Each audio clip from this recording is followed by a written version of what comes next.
This is the Hoof GP, and I told you in the last video that we wouldn't recheck this cow, but she's come in, so let's see exactly how her feet are now. My name's Graham Parker, and you're watching the Hoof GP.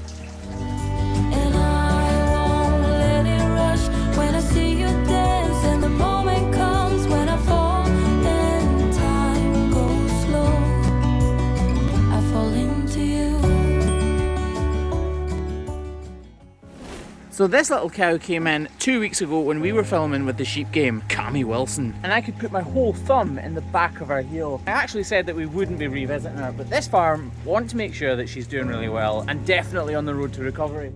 So apart from Craig, we're all adults here, so let's address the elephant in the room. Yes, that is a piece of hoof horn stuck to the left hand side of my beard. And yes, Craig will be getting fired as a result of this. Applications in the comments. This was the only lame cow out of the 42 or so that we treated at this farm, and at first I thought it was a very simple crack in her white line. But with every single swipe of the knife, I reanalysed the foot, and it became clearer and clearer that this was something far more sinister than what I had first imagined it to be.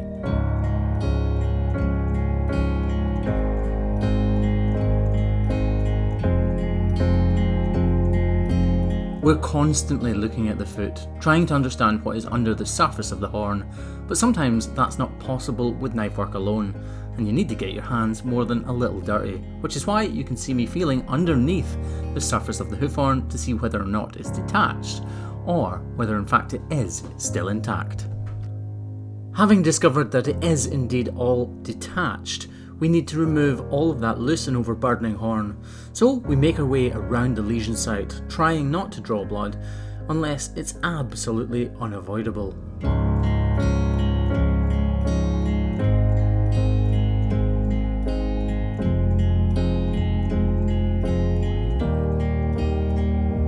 Despite becoming increasingly close with every swipe of the knife to the blood supply, we need to keep going in order to remove all of this problematic horn. As you can see, this is where the problem is, and right in the middle is where the cause begins. So we apply a block to make sure we can get all of the weight off that sore and affected claw and allow the healing process to begin. Now this trim was actually just over 2 weeks ago, and in the first video I said that we wouldn't need to revisit this cow. However, we've returned to this farm, and lo and behold, the farmer has put her out just to make sure that she is progressing well. So let's get her on the crush and see exactly how she's doing now. So she's back in just 2 weeks later, so her foot is in the air, so let's get round there and see exactly how her foot's looking now. In the original video I said that this should heal up really easily, and that's why we put on a wooden block, so fingers crossed I wasn't wrong. I've definitely been wrong in the past.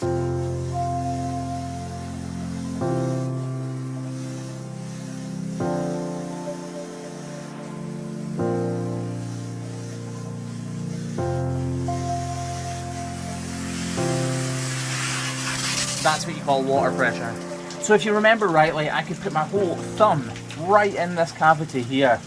We dished away all of this part of the foot to take the weight away from this sore area, part that's affected by the lesion. This is a white line lesion, white line abscess at one point, but now we just call it a white line defect. And this wooden block was put on because I assumed that this would fix relatively easy. But actually, she's really worn this wooden block down quite a bit quicker than I expected her to. We might actually replace that. The key to fixing cows' feet and making sure that cows' feet stay good and healthy isn't the hoof trimmer.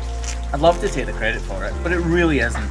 It's down to the farmer to make sure that these cows are really well looked after, and looked after on a constant basis. And getting cows back in like this, even though she's walking much better, is absolutely crucial in the fight against lameness. That's right folks, it's a fight.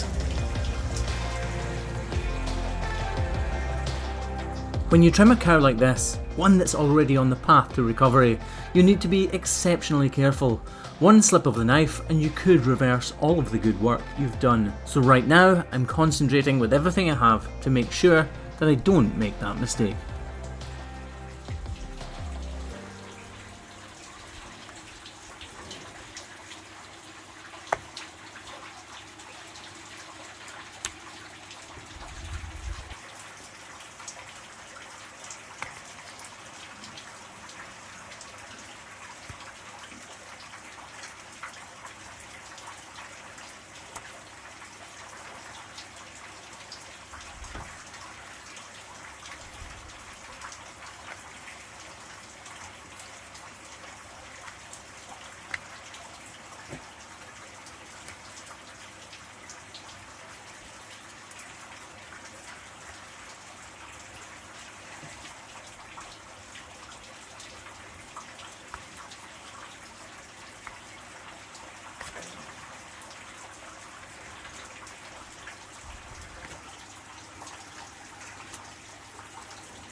I'm just taking the opportunity while she's in to remodel that area so that it lasts a little while longer and reduce this whole heel to get the weight completely off it. Looking nice though. Never mind the viewers on YouTube or Facebook. In the moment, when I'm actually there on the farm with these cows, I feel an immense amount of pride, knowing that I've been able to help them, even if it is just a little.